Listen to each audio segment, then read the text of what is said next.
What a joy it is to welcome our speaker tonight, Fujiko Signs, a member of the Christian Science Board of Lectureship of the First Church of Christ Scientists in Boston, Massachusetts.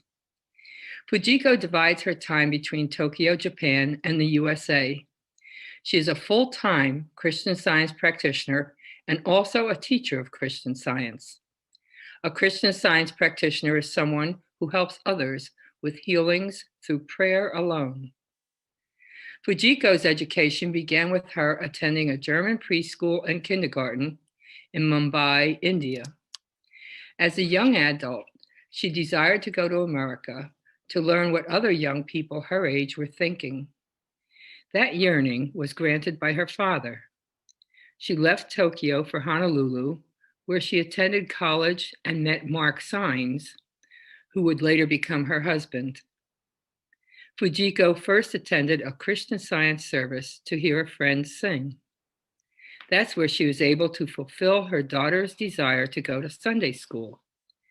While the girls were in Sunday school, she would attend the church service. By listening to the weekly Bible lessons, Fujiko was healed of a diagnosed severe heart problem. The glimpses she had into her heritage as a child of God gave her the insight that we will hear about in tonight's lecture titled, Love Without Limit, Life Without Fear. Fujiko has long been interested in scientific discoveries that enable humanity to break the bonds of limitations and fear. Her curiosity and love for humanity have kept her traveling throughout the world to share the healing message of Christian Science. There will be time for questions and answers at the end of Fujiko's presentation. Please help me to welcome Fujiko Signs.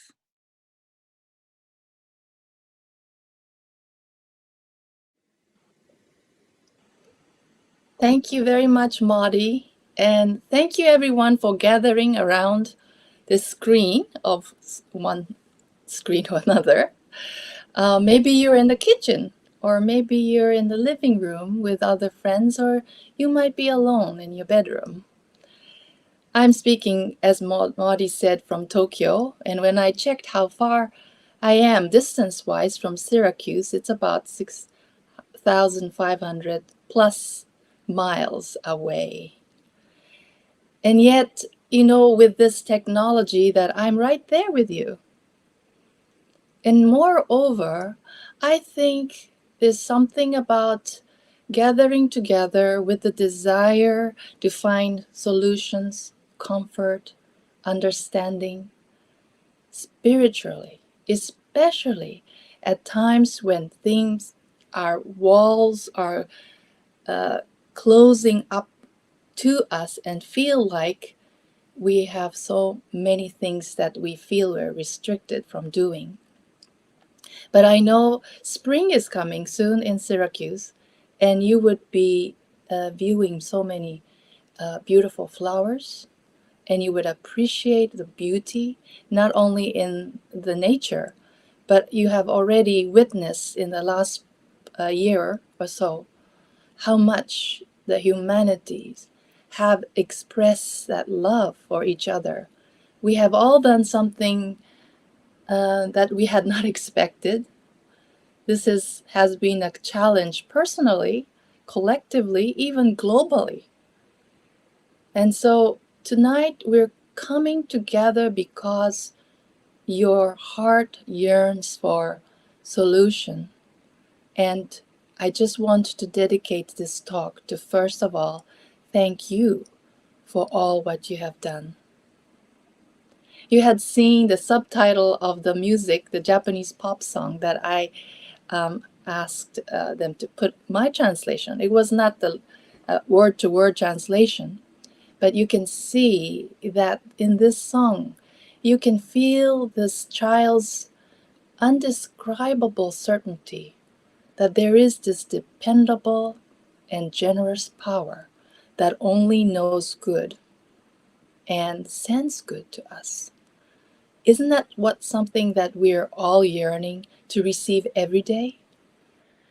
This God that's mentioned in this Japanese pop song is not God subscribing to a particular religion, like as you see in the pie chart. It's God universal. It's impartial, spiritual, unconditional, and infinite. This is the kind of God that children feel, that is delivering good to us every moment.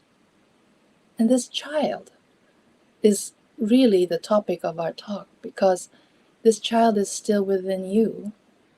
And this child is our spirituality that connects to spirit. You may not use the word God, Great Spirit, or the Almighty, or like the one I have just said, dependable and generous power. It's a power that is felt within our heart instead of seeing as we see materially, like a statue. And we know this presence brings harmony, peace, and strength. At times when we feel like we're defeated, our tears of despair turns to tears of joy. Reviving this kind of child within us really brings more healing in our community, in our own selves, to be healed and to heal others. All different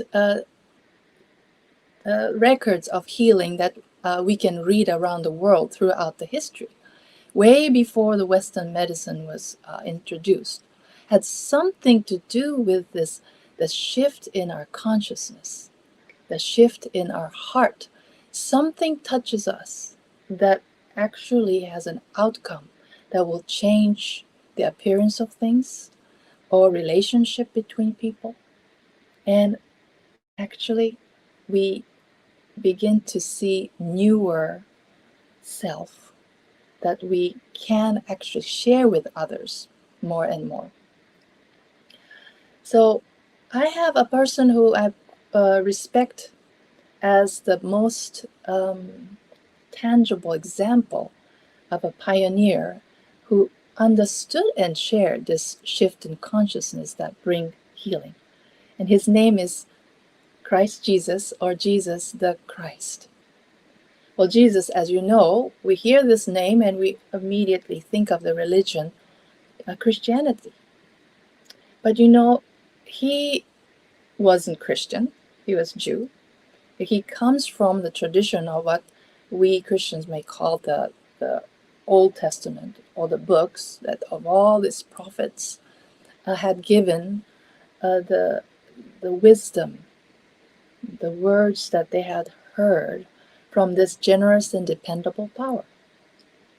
So this man Jesus is sharing with his people first what his understanding was about God. And he never called God God or Elohim or Jehovah in his tradition, the religious tradition, but he called God our Father. That alone tells me how much his language, but his teaching was universal. Any of you who are listening here has a father. Nobody is without a father. It's relatable. He wanted to make sure that everyone belongs to this family. He even said to not call your own father, Father, but the Father which is in heaven. And one time when his disciples were discussing or arguing who would be the greatest in the kingdom of heaven, he simply said this. He said, "Except you are converted and become as little children, you shall not enter into the kingdom of heaven." Forget about who's going to be the greatest in the kingdom of heaven. He says, first convert and become as little children. We use the word convert when we convert from one religion to another. But when I looked up this word in Hebrew, and then in also Greek, The convert really means to return to its original form, to return to where you started. So this children mentioned here is actually about all of us. All of us have this ability to convert, to become as little children. Today I will be quoting many wisdoms from this Holy Bible. Just want to make sure it doesn't shine here. The Holy Bible, I have all these little markings, but I won't read all of them. And I have this textbook of Christian Science, Science and Health with Key to the Scriptures, written by Mary Baker Eddy, who had this desire to find the solutions. And I will mention a little bit more about her later. But this book, Science and Health, just remember these two words really are important to understand that how universal Jesus' teaching was. He wasn't coming to divide people or to say that you have become a sinner and so you need to be redeemed because you have done something wrong. It's always correcting the misunderstanding of who we are. So the book that I will be using here will correspond with this textbook. This is not going to replace the Holy Bible wisdom. But here, Mary Baker Eddy mentions this regarding returning to become like children. Willingness to become as a little child and to leave the old for the new renders thought receptive of the advanced idea. Willingness to become as a child, this seems an interesting part is that it's making us move forward with the advanced ideas. And her understanding of what science was to understand the entire relationship, not only to each other, but also our relationship with the higher power. Science, originally meaning the knowledge to understand our universe, explains the phenomenon. And Mary Baker Eddy, who was born in 1821 and lived to 1910, had this experience of what you might call miracle, that she had a healing that she experienced firsthand, that she could not explain, physically, because she was actually told by the doctor she may not actually be able to have an active life that she had before the fall on hard ice when she was in her mid-40s. In the midst of the darkest moment, when other people, her friends, were expecting her to even pass, she asked for the Bible and happened to open to this healing account of Jesus, and had this, what I had mentioned before, the shift in consciousness, and she had recovered. This, other people may say, is a miracle and dismiss it as such, but she had a very scientific mind. And when I say scientific, she wasn't wearing a lab coat, that kind of science. When I say scientific mind, is someone who's seeking for answer, seeking to reason and to make sense of things. That is the basic concept of what science should be. Science is also universal. Any of the sciences that we know, if it's discovered somewhere, as I always say, discover means simply to take the cover, the cover, to see what has always been there. The cover to see why this kind of healing takes place.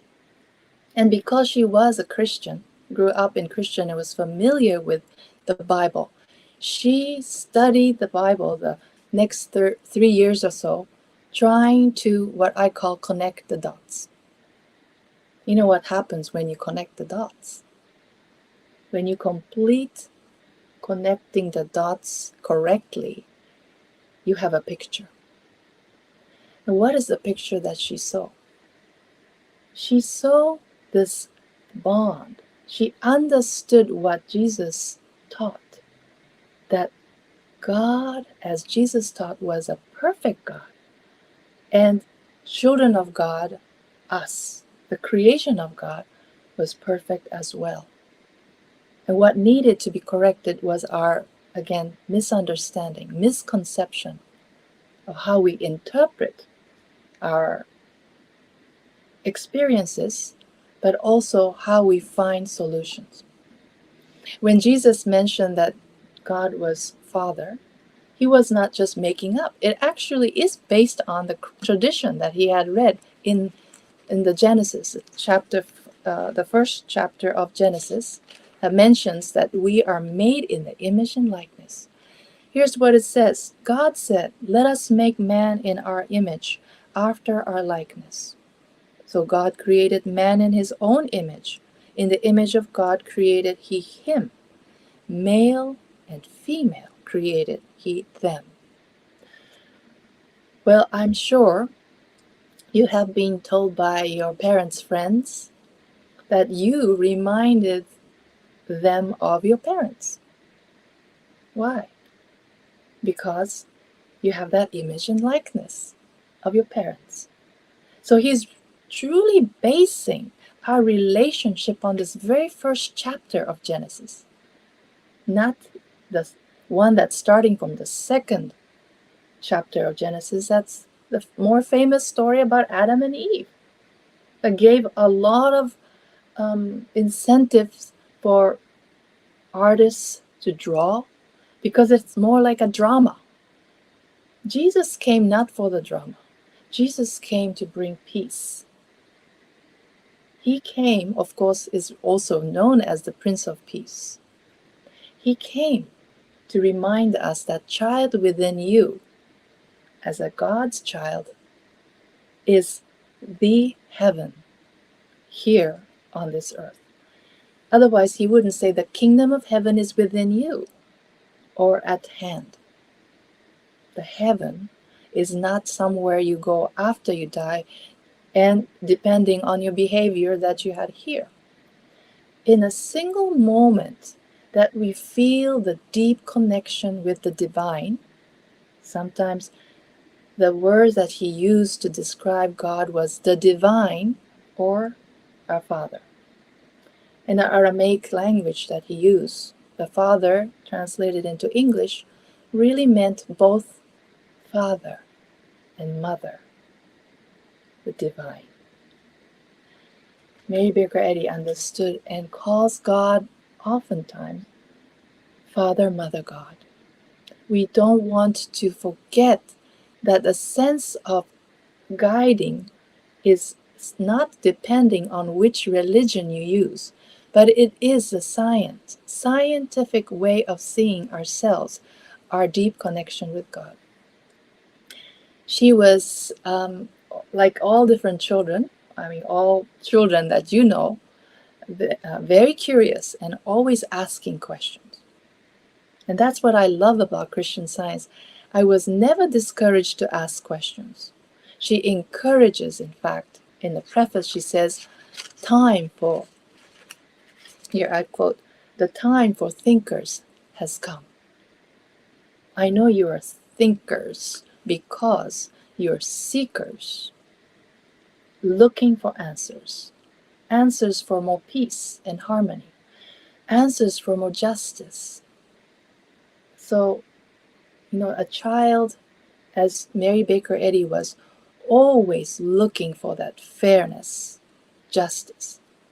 They have, even when they're little small, boys or girls, have the sense of duty. They want to make sure everybody's happy. Well, that her desire, even from her childhood, healing the animals on her farm, helping her siblings' injury when her brother had this deep cut from the axe. She was right there witnessing the healing as she prayed, put her hand over the, the wound as even her father was encouraging her to do. So, but it was not till she was an adult, as I said earlier, in her 40s, and she realized that this kind of healing is not happenstance, but it is scientific. But she also understood how important it was to remind ourselves it's the child within us that heals, has a deep connection with God. I learned so much from children as well. My husband is from Colorado, and oftentimes we had this long, pretty challenging climb up to the Rockies. And one time we aimed to climb to 11,000 feet plateau to go fishing. That's a long ways to go out for fishing. But when we go up, fortunately, we had about several llamas that we can put our heavy loads on. So we walked and walked and walked. And finally, when we reached 11,000, we were going to pitch our tents. But as we were approaching that plateau, we started to hear one of the llamas cough in a very deep, disturbing way. And it would not stop.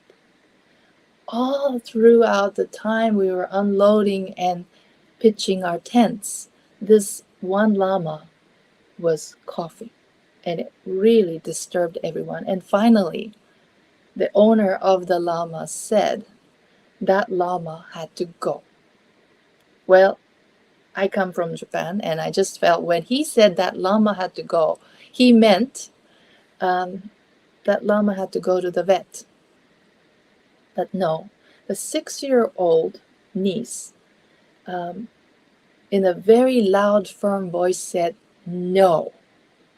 That everyone could hear. That no was so loud. And she said, no, my mother doesn't say that when I cough. Then it dawned on me. What the owner of the llama meant was that llama had to be put to sleep. You know, this child, her name is Haley, was so serious that this was not the just way to treat this woman. Not woman, llama. She turned to me and said, Fujiko, you always talk about prayer and God. Can we pray for Tony? Tony was his name. I could not say no. I was still a new student of Christian Science. And she looked to me in a very serious manner and said, how do we pray for Tony? So I said, well, Haley, Tony is a beautiful creature that God had created. God loves this beautiful llama. In the back of my head, as I'm saying this, I was thinking, that is the ugliest llama I've ever seen. You know, before too long, Haley's sitting down, closing her eyes and praying. So I sat down. After a minute or two, I don't remember exactly how much time had passed, she tagged my jacket and said, Fujiko, Tony's not coughing.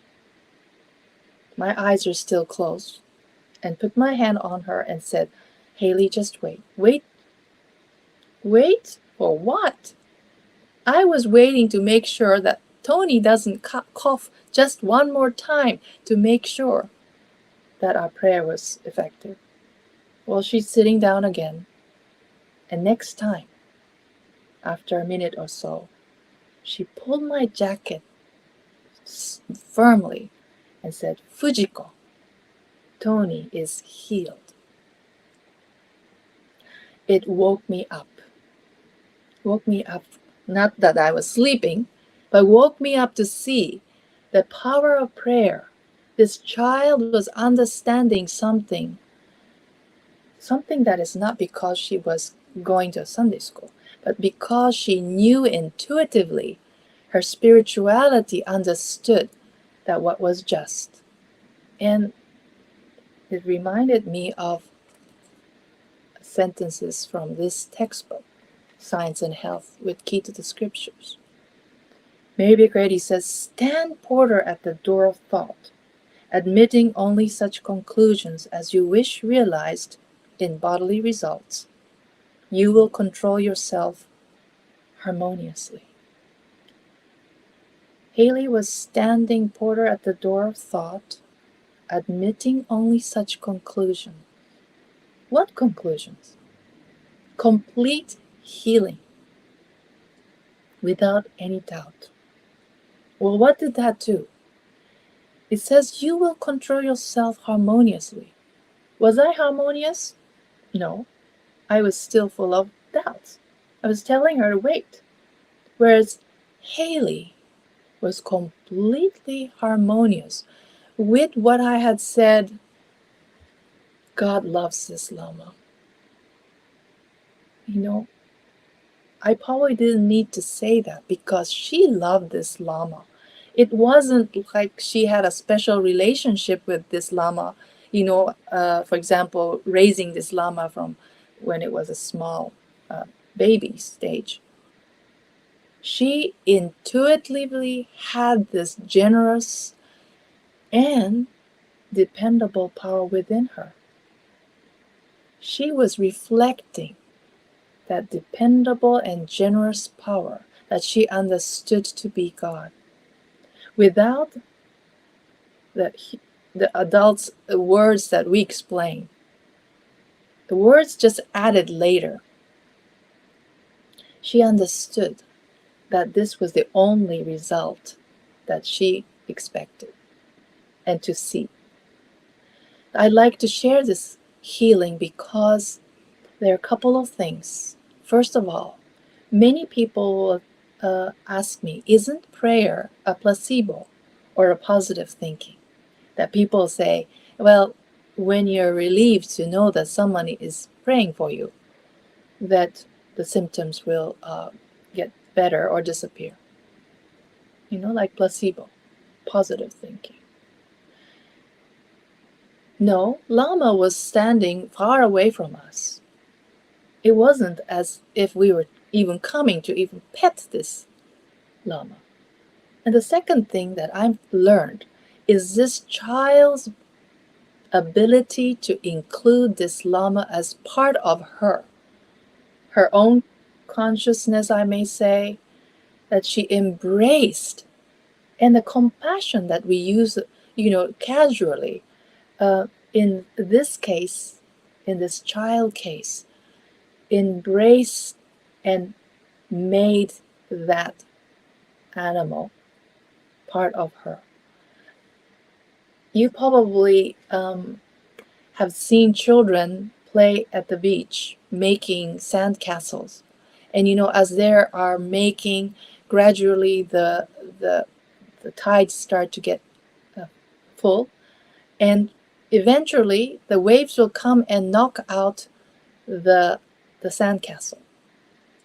And I'm sharing this because I want to explain what I am beginning to understand, how we can see things as one reality.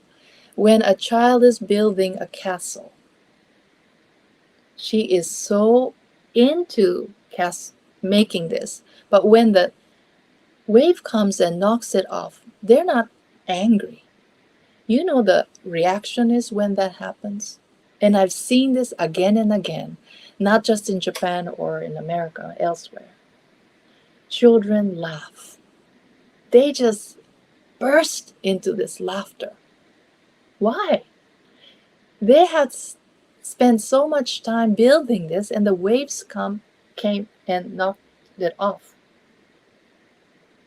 I realized one day they become the waves.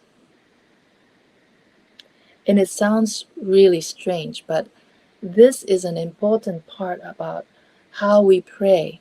When we're praying, we're not praying for something out there, feeling sorry or with sympathy. We actually have this oneness with what we are feeling that needs healing or needs some comfort. And then we are embraced in this sense of love, the generous and dependable power that I call love without limit and life without fear. That love is written with capital L, and so is the word life. These are synonyms or other ways to call God. That's also in the Bible. But that love does not have limit. It doesn't divide or have an outline somehow. When a child is experiencing either playing the imagination game or being in the nature, they become one with the whole environment. And that's an important thing to consider when we, going back to this master teacher, Christ Jesus, it is recorded in the Bible that when he saw the multitude, he had compassion. And I always wondered, he didn't know each one of them separately about their backgrounds or problems, but he had this compassion, not because they are, needing something that they don't have. They have compassion to include within his consciousness what he understood to be an important part that he describes himself recorded in the Bible, that he and his Father are one. He in him and I in him. You and this love written with capital L and life without limit and fear is one. That sense of unity brings healing. And we're all practicing it. It's not always easy because most of the time you may not even, understand what's behind it. And the difference between psychology and the prayer that we learn in Christian Science is we're not probing to see what problems that you have or you had in the past.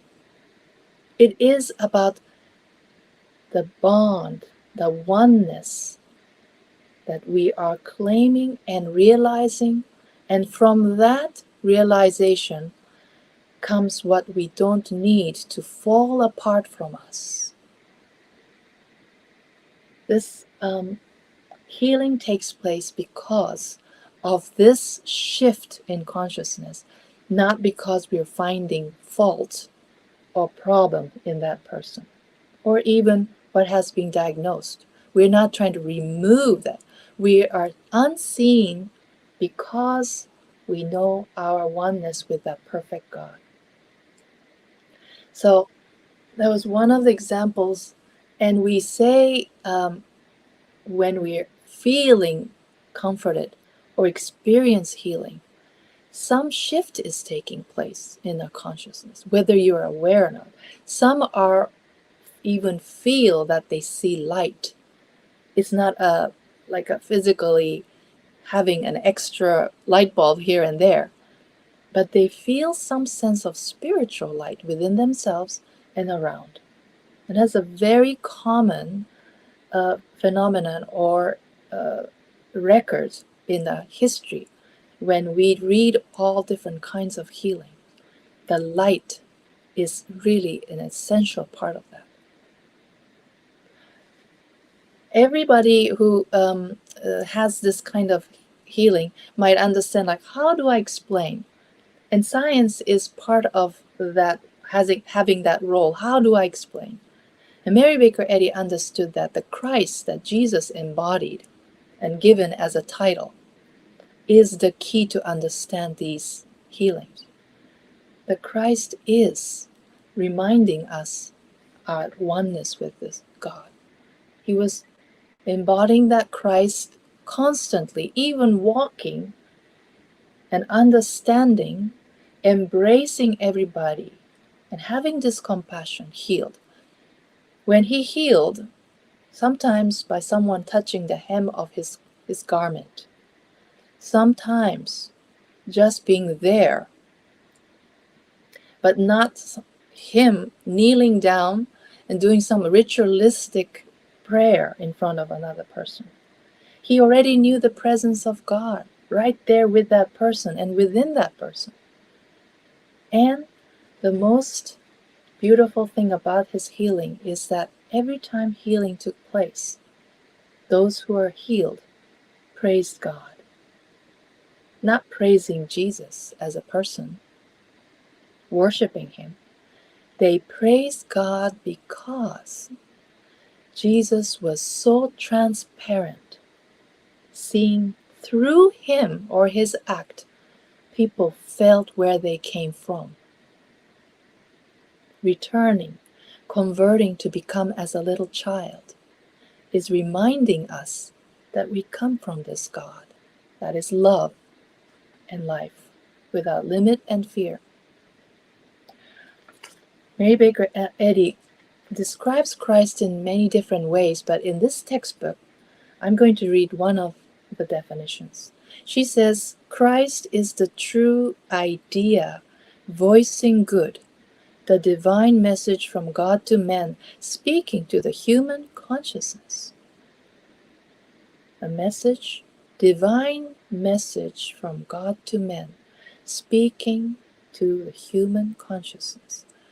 We may pick up this message as it was in the pop song that I really love, right after the rain in the fragrance of gardenia.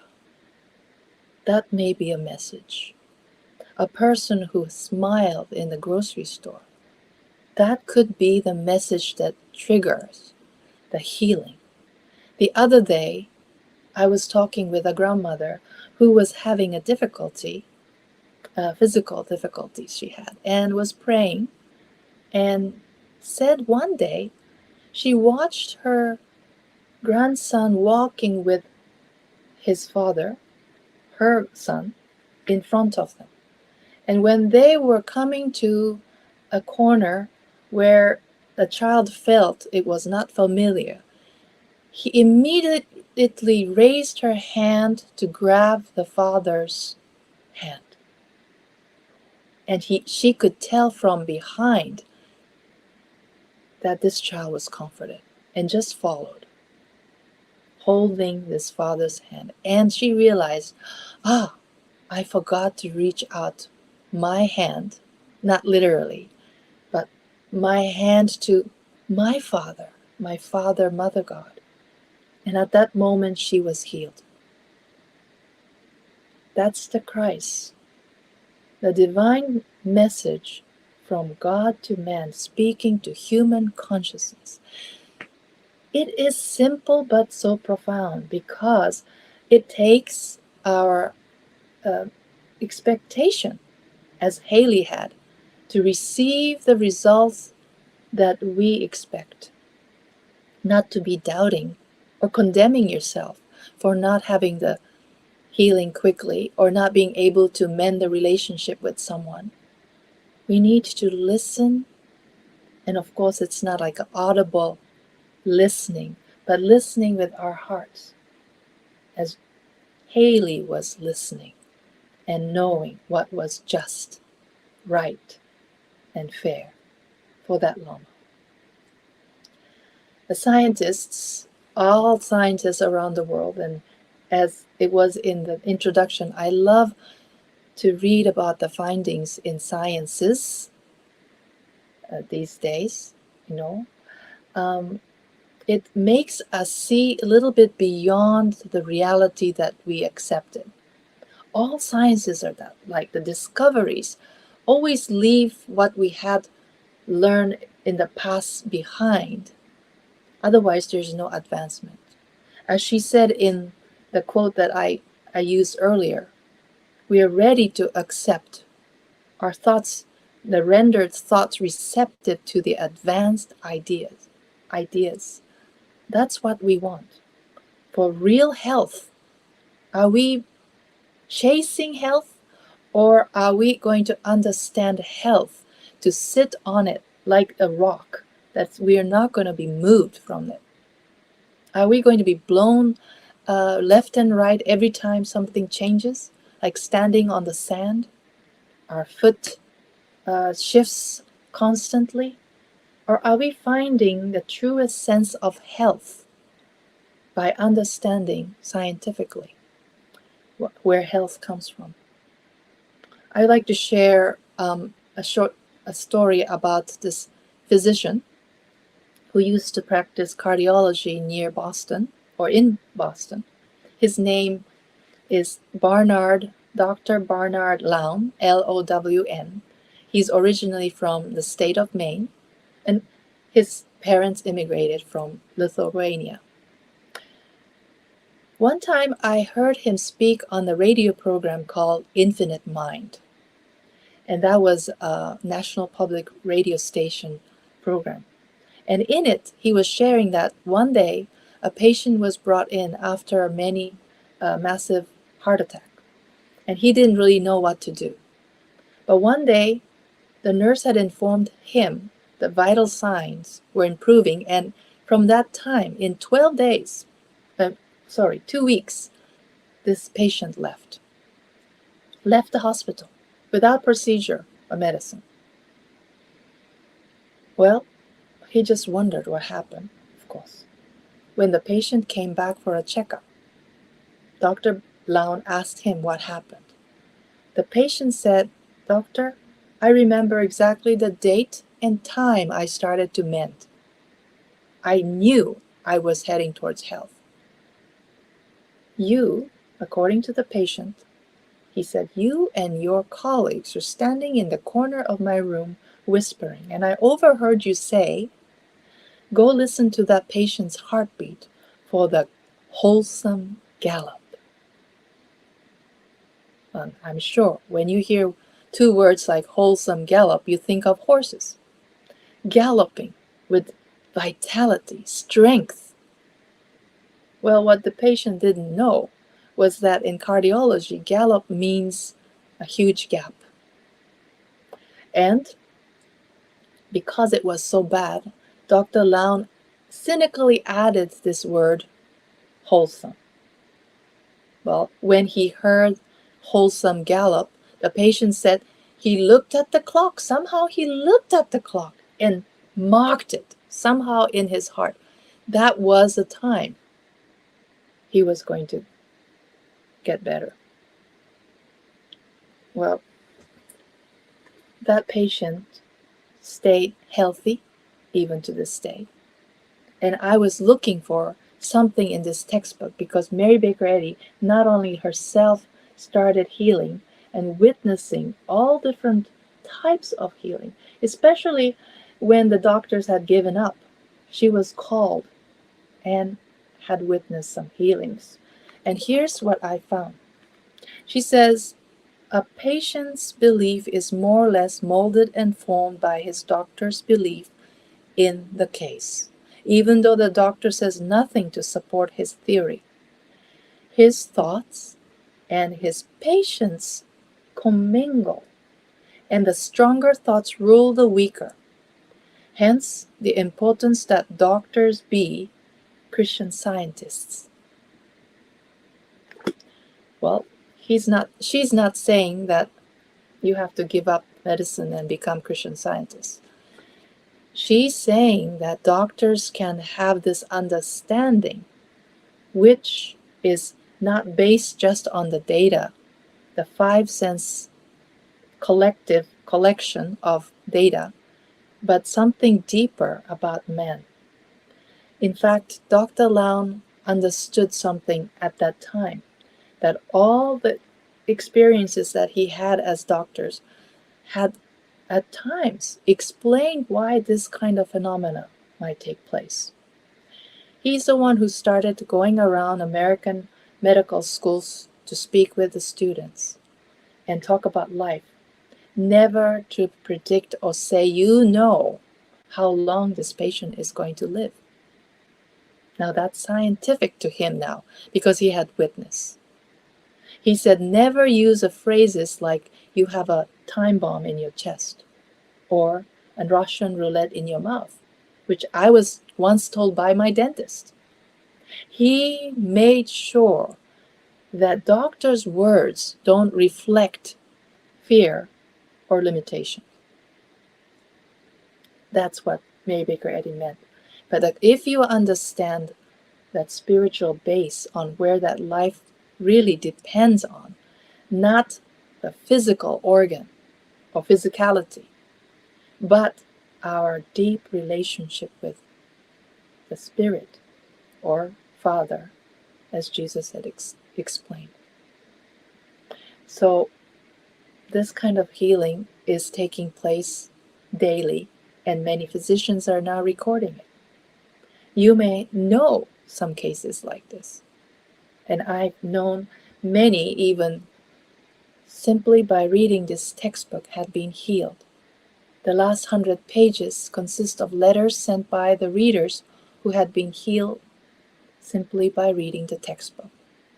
And it continues now. We have periodicals, Christian Science Sentinel and Christian Science Journal, that you can read online if you go christianscience.com, JSH-online.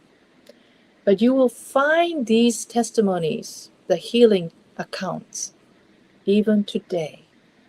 And it is continuing. It's beyond this 100 pages. I have experienced or witnessed, and I can tell it's not always because I understood something higher, metaphysical ideas. It's because we are being given, even the patients receiving this Christ. In the case of Dr. Laun as well, that patient's desire to live, to see good, listening to these two words, wholesome gallop, made a huge difference. He was not giving up. So I don't want you to give up. I don't want you to listen to the outside voices that is full of limitation and fear. Sometimes you may need to turn it off and listen to the voices that will have this much expansive way of seeing yourself as a child of God. But the last healing account I want to share has something to do with expanding our relationship or understanding our relationship between God and man, female, male, all of us, created in the image and likeness of God. My neighbor in Pennsylvania was hospitalized one winter, for the blood poison that she had from infection. It was a blood infection that really made people debilitated. And in fact, that winter we lost a couple of people and one of the teachers in the school district. So the media was full of fear. So when I heard from my friend's husband that she was hospitalized, I immediately thought of sharing this book because there's so many useful, encouraging, empowering truths written in this book that also healed me and many people that I have known since I started studying Christian Science. Well, I thought I should really take this book to her or read this book for her, but I was told that because of the type of infection, not even her own family could visit. Only her husband could, after wearing a special cover, and for a very short time. So I said, okay, maybe I can write a letter.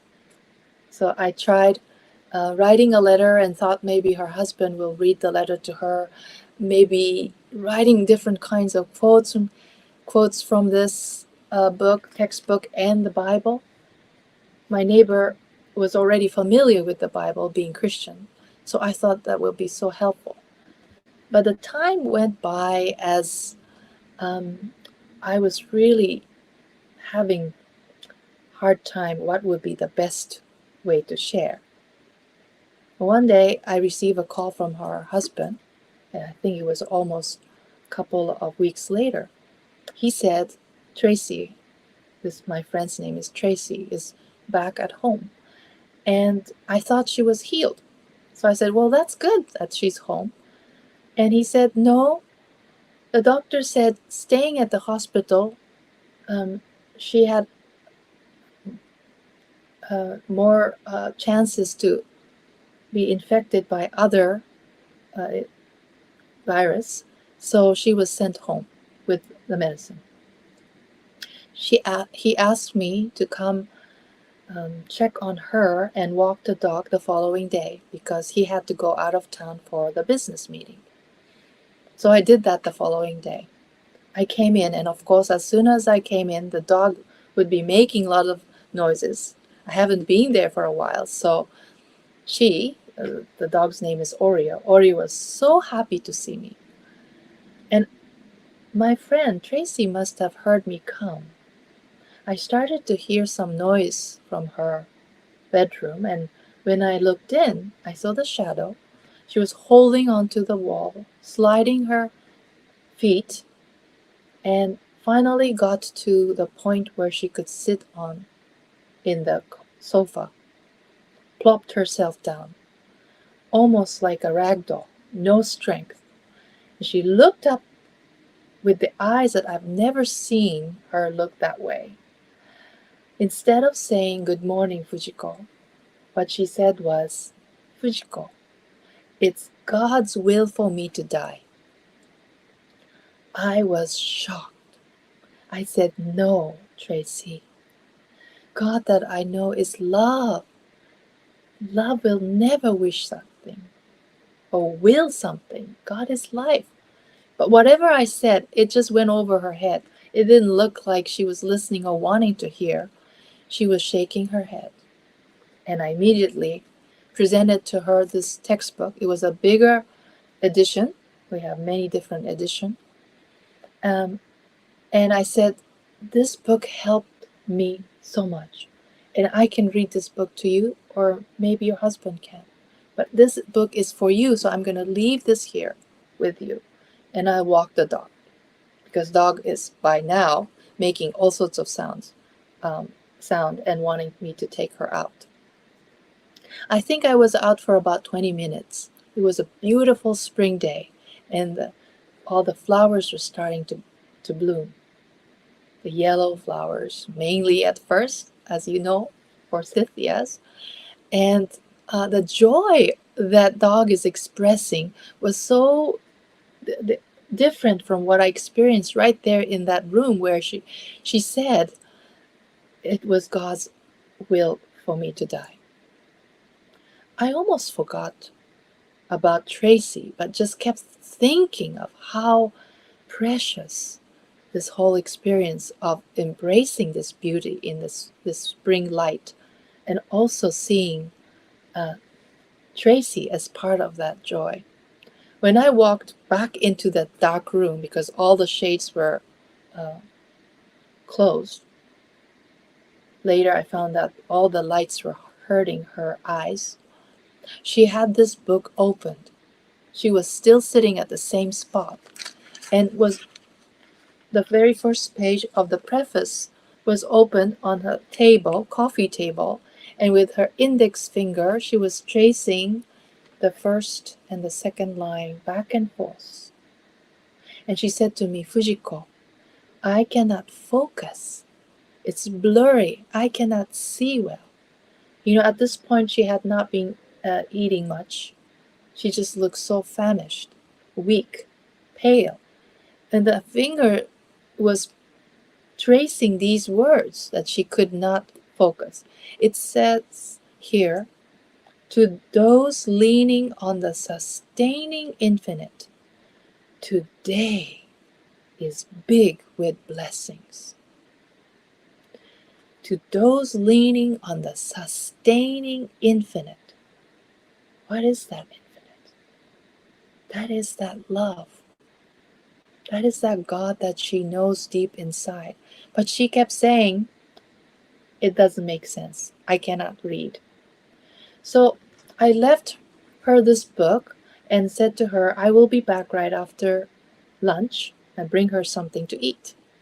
And she looked up to me again in a very sad um, look and said, sorry, but please don't bother to bring any food because I have not been able to keep anything down. Well, after lunch, my lunch, I returned to her place and completely forgot about what she said. I had a little Tupperware full of food. But this time, instead of coming in from the front door, I decided to enter from the furthest door from her bedroom, which was two doors leading to the kitchen. I opened the first door. There's a couple of steps up to the second door. When I opened the second door, I saw Tracy standing right next to the kitchen sink. Straight, look completely well, strong, dressed fully, with her hand on her hip as she usually stands like this. And she said, Fujiko. I said to her, Tracy, what happened? There was nothing about, well, I am so glad I could change and be standing here. What she said was this. As she was trying to read this book, a thought came to her to take a shower. Take a shower all by herself. In the hospital, she had to have two nurses watching while she was sitting on the stool to take a shower. She said while she was taking shower, a thought came to her to change to her regular clothes, but not to the pajamas, not go back to that bed. So she did. Went to her bedroom, changed, put on her spectacles, and when she came out, she said she saw a mess. Her husband didn't keep the house clean. He had two children at home, working, doing his business from his home. And the first thing she noticed was, I better start cleaning up.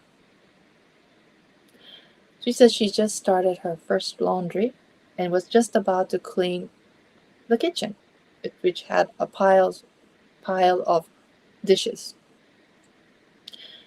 To me, this healing took place and she didn't miss a beat to proceed with what she thought was right thing to do. And what happened when she was reading this book? She kept saying a thought came to her.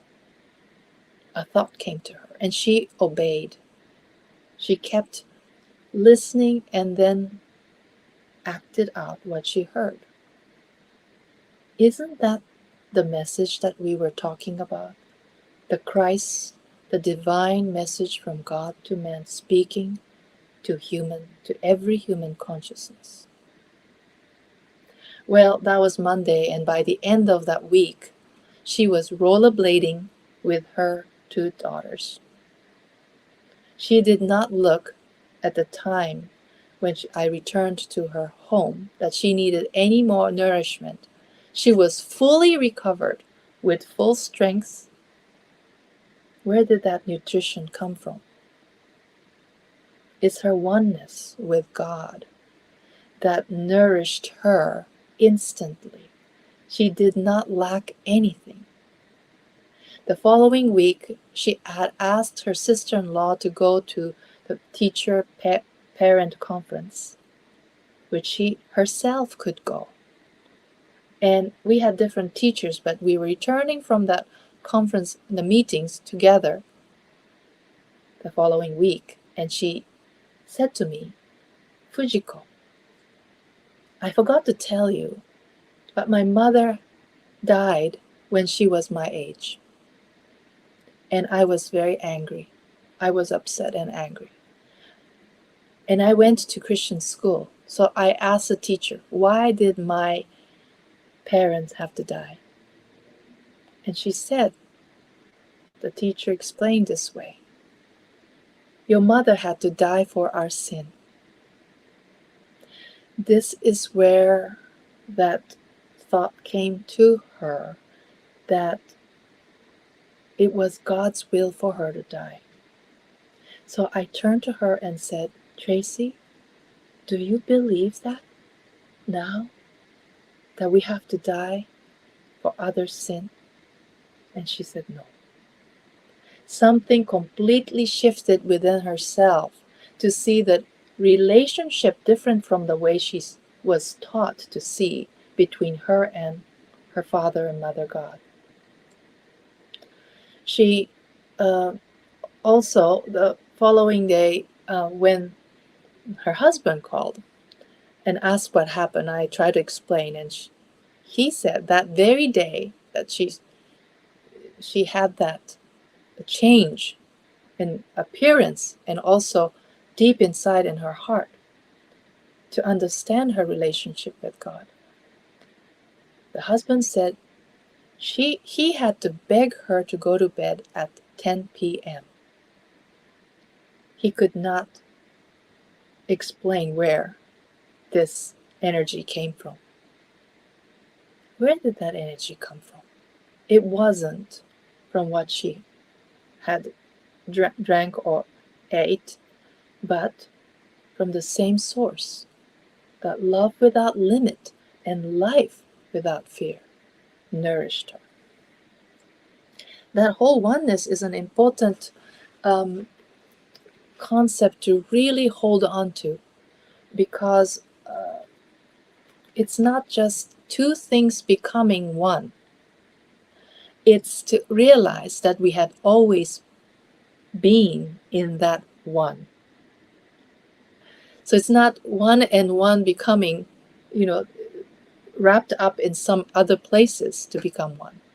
And Mary Baker Eddy describes it this way: as a drop of water is one with the ocean, a ray of light one with the sun, even so God and man, Father and Son, are one in being. As a drop of water is one with the ocean. If you were a drop of water in the ocean, you may not know the entire, a vast ocean, the depth of it, the wideness of it, all the creatures in it, but you're still part of that ocean. We all move and live and have our being in that ocean. That ocean is God. You are so unique.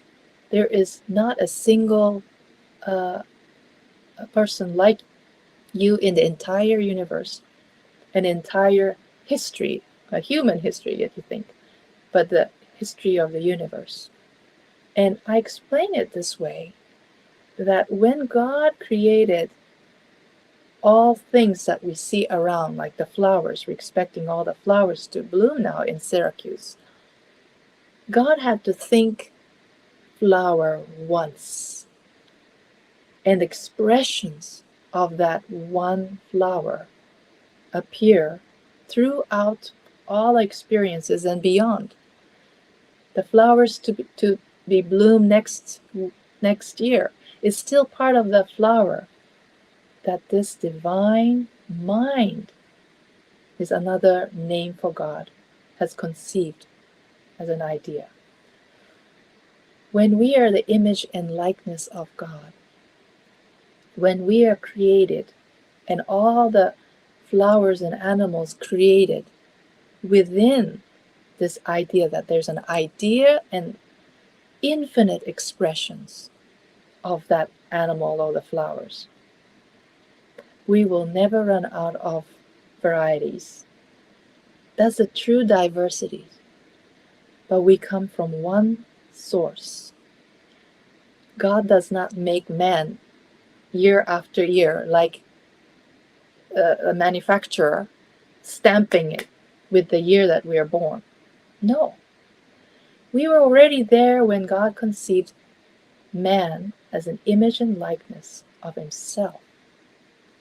When you have an image in your own thought, conceive this idea, maybe you are a painter or you're a musician, that stays within your consciousness. It expressed in different ways. Numbers can be expressed with blocks, different numerals, the way you write. Painting's the same way. Music is the same way. Has infinite ways of expressing it. But the source is one. And we're never apart from that source. And nothing can change you. Nothing can be added or nothing can be taken away. And that's what Jesus meant by be yourself perfect as your Father who is in heaven is perfect. If you check in your regular dictionary what perfect means, it means it's finished, complete, and whole. The paintings that Van Gogh finished, he decided at one point to put the paintbrush because it was complete. And when we see it, we say it's perfect.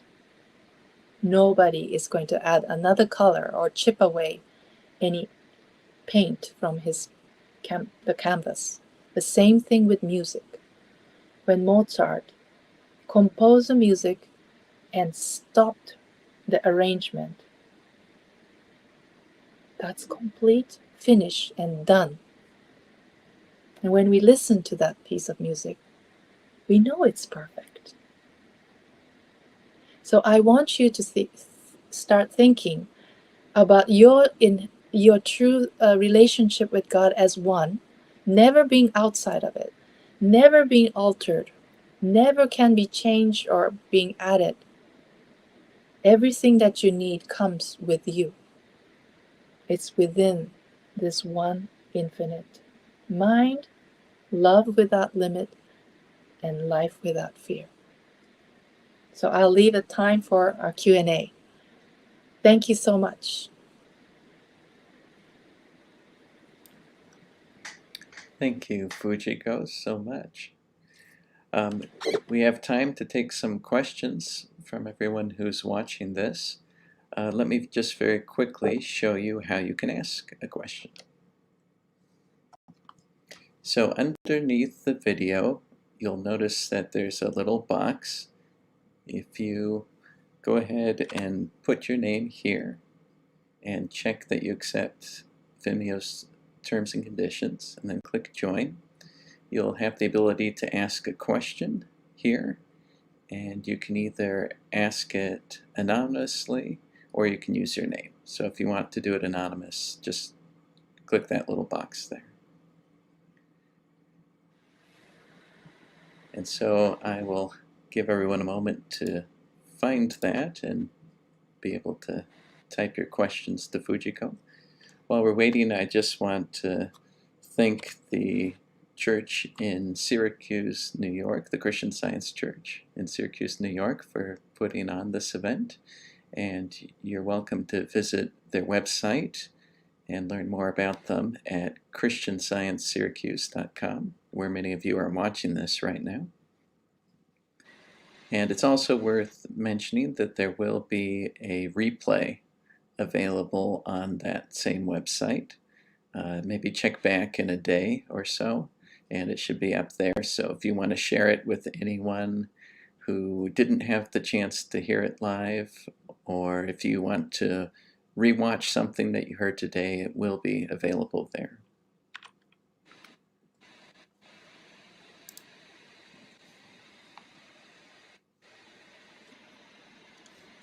Okay, so we do have some questions.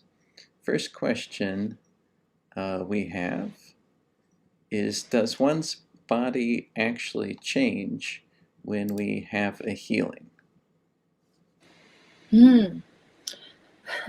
Apparently, from what we witness, what we can actually see physical changes. But it's not because of physical changes that we want the outcome is healing. The healing that really takes place, as I have mentioned before, the shift in consciousness seem to influence our body. You know, in 1980s, mind-body science was really popular, and still is popular. There was this experiment when the ones who are experimenting had witnessed that a person with double personality, a person who can be A person and B person, and of course this is a psychology experiment, but also finding was that a person, the same body, when that person is A person, A type person, had a diabetes. But when that person shift to B person, you draw the same blood, and the blood had no sign of diabetes. So they started to think that what is body? And that all same thing had happened with a person who had the scar, had lost its scar when the memory of that had disappeared. Also, there was experiment, what we call it nocebo, which is about 10 people are lined up and asked to expose their back, bare back, and the person who is experimenting would touch the back of these people with the end of the pencil with the eraser. With the eraser part, they touch. And what they told them was, we just touched you with the freshly extinguished tobacco, and tomorrow you will have a blister. So please take this ointment and put it on. And you know what? I forgot what percentage, but almost half of them had developed blister. So it's interesting. This is like a first step to understand our mind-body relationship. But in Christian Science, it goes beyond that. Yes, the outcome may be the physical changes, but the deeper, more important part to understand is that why this happened should have a relationship with our understanding of higher consciousness, divine consciousness. And that divine consciousness is not only bringing health, as this textbook, and indicates science and health, but also brings healthier community and more peace. It's a science, Mary Baker Eddy said, is that which reveals and interprets man and God and man, revealing our relationship. And science, that is really has to bring more peace and harmony in our own environment and in our community. You have been witnessing in your country, and we have seen some news about it, but more people are understanding what's taking place on the other side of the country or different towns because we have smartphones. It's one thing to look at the phenomena, but another thing is to really look at this from a spiritual perspective and not just finding solutions from the information that we accumulated, but to really be still and listen to the solutions that will take us one step higher so we don't repeat the same mistakes. So I think bodily, that patient that left the hospital of Dr. Lau, Dr. Lau said, where did he get that new heart? So he really had to question, what are we measuring? And what are we diagnosing? If you see his interview with PBS Maine, the state of Maine, you have almost whole hour of him speaking about not about Western medicine. It's about health. what constitutes men's health. That was his quest towards the end of his life because of what he experienced.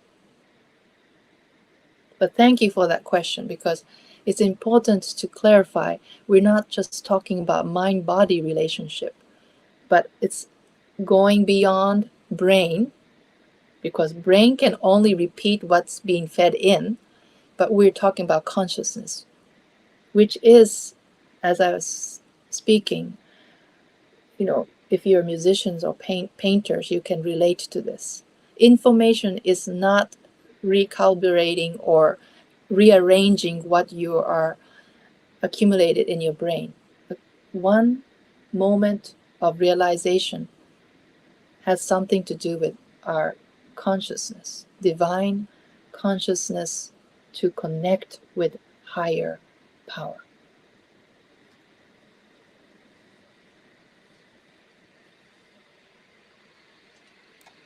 Great. We have some more questions here.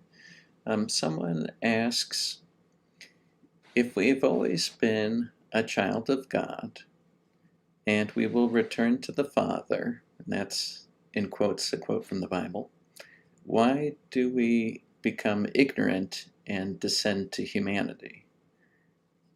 I think, in other words, asking, how do we forget that we are a child of God?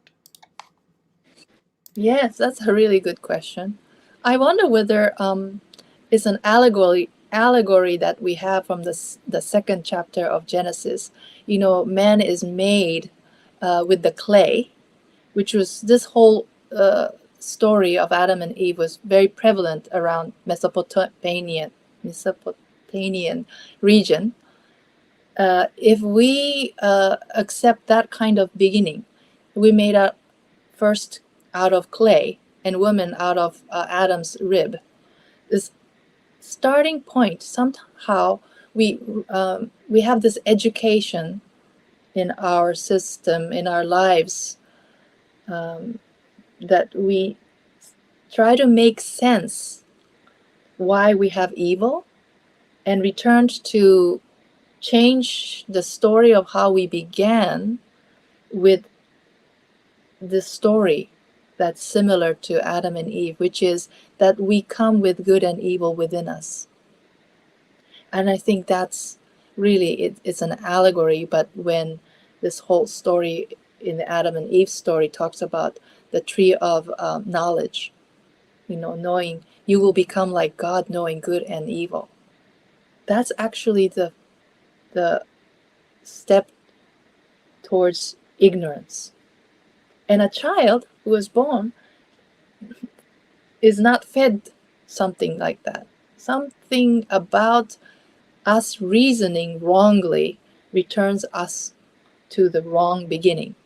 And I think that's why we have studies like Christian Science, or we read the Bible, or we read other scriptures, or religious scriptures that always have wisdom. It reminding us that we are here to bless one another. So it's a wrong kind of reasoning that justifies this notion that we can become less than good.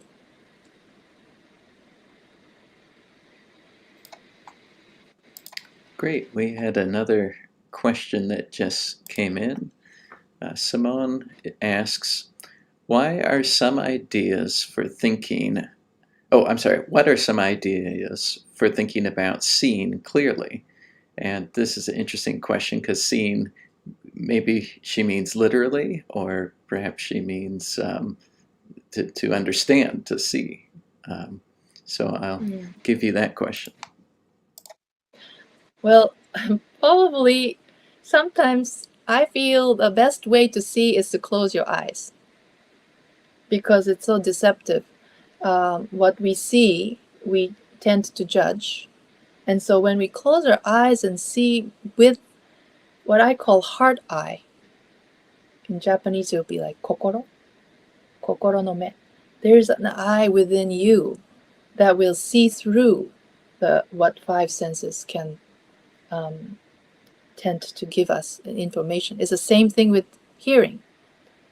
We can't continue to keep our ears closed, but we can actually choose not to believe what we see with our five senses, but to really feel that beyond and through these senses, that we have much purer eyes, that we can see each other, and especially yourself. I think when we see ourselves in the mirror or not, we tend to be so hard on ourselves. We blame ourselves, or we regret things that we have done. So first thing is to shut these ideas that try to make you feel wanting to run away from yourself. You can't run away from who you are. You have to find who you are first. And I think the Lord's Prayer that Jesus had given us is really important, that first focus on God. The first 4 lines focuses on God and our relationship to God. Our Father, which is in heaven, hallowed be thy name. Your name is holy. It's also your name, the viewer's name. It's our relationship that needs to be established. And thy will be done in earth as it is in heaven. Or thy kingdom come, actually, is first. And then thy will be done in earth. I think first establishing our relationship with God, and then seeing beyond our 5 senses is really, to me, is important.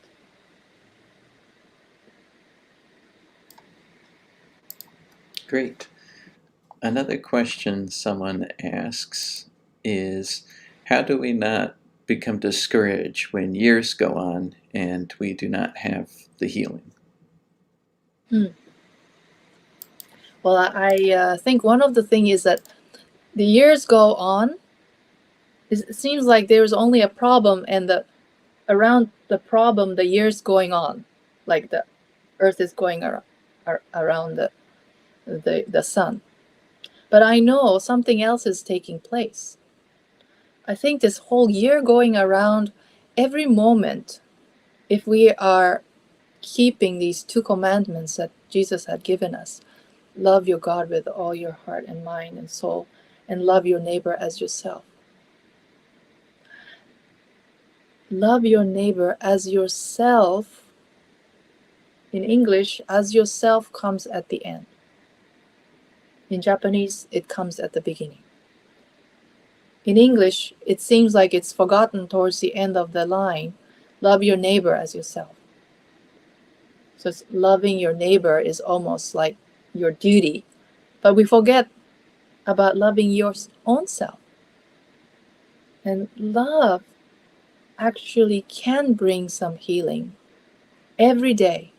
The physical healing, if we put in the middle, it almost becomes like the center of the whole reason why you're there. But the reason you're there is because of God. You put God in the center. And around God, there's infinity, eternal life. Around problems, there's always mortality and limited time. So which one would you like to focus on?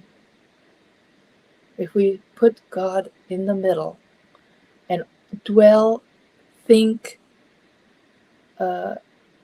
soak in this idea of life eternal or infinite, the infinity. As Tracy was reading in this book, the sustaining infinite is where you are. In sustaining infinite, you don't count year after year. You don't belong to the time that's limited.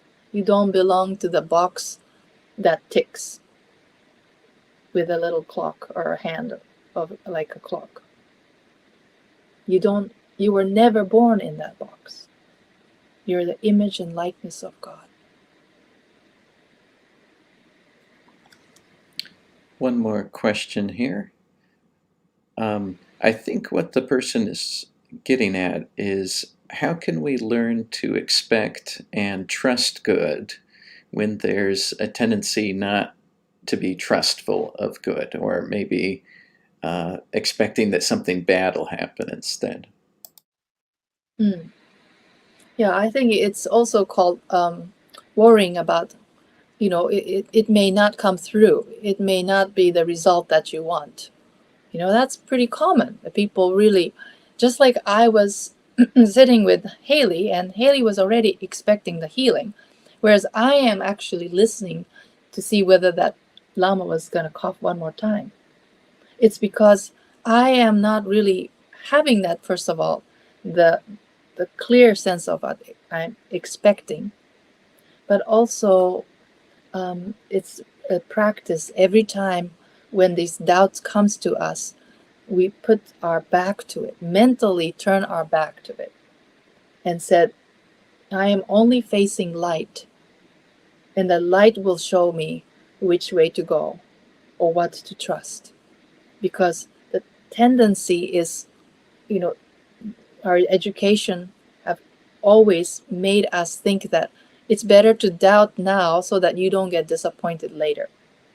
I mean, that's one of the things that I notice, that don't expect so you don't get disappointed. And I think that expectation has to come from God. That God has already made us perfect. And by appearance, again, we should not judge ourselves or others. Our five senses are completely lacking that spiritual sense to see a whole person, the infinite life, immortal men and women, children.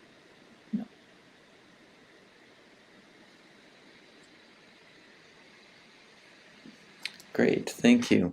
Well, I know it's about 8:30 now in Syracuse, New York, so just want to thank you all so much for putting on this event today, and there will be a replay available on the website. And I see you looking down at your book. Was there a final message you want to leave us with, Fujiko?